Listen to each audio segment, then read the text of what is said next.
Okay, sorry if that last video stopped abruptly. Had an emergency with the chickens. Now, I'm trying to remember where I was up to. So I think we were up to looking at the residuals.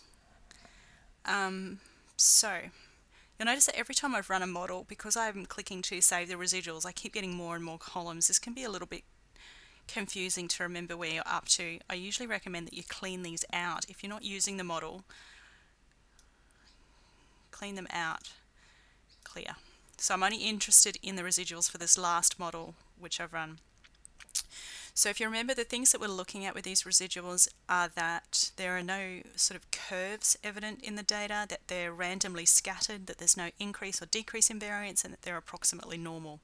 And no outliers. I think I've covered everything.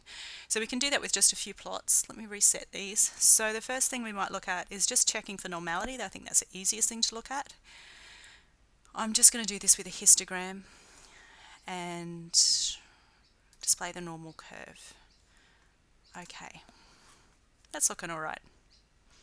Yep, I would say that is fine. The next thing we might look at is whether or not there's any increase or decrease in variance or any evidence of a curve in the relationship, because if you remember, we've only fit a straight line between weight and cholesterol. So we're going to do this with a scatter plot. We put the predicted values, so that's the cholesterol level that we're predicting for each person along the x-axis, and then we're looking at the error for each of those predictions on the y-axis, and I've got the standardized values here. Might like to put a line across at 0.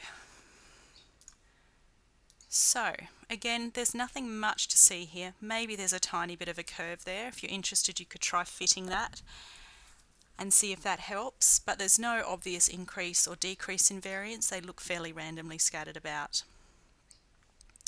So that will do for this model, and I think in the next video I'll just take a quick look at the ball data set because that has a few more interesting things come out of it.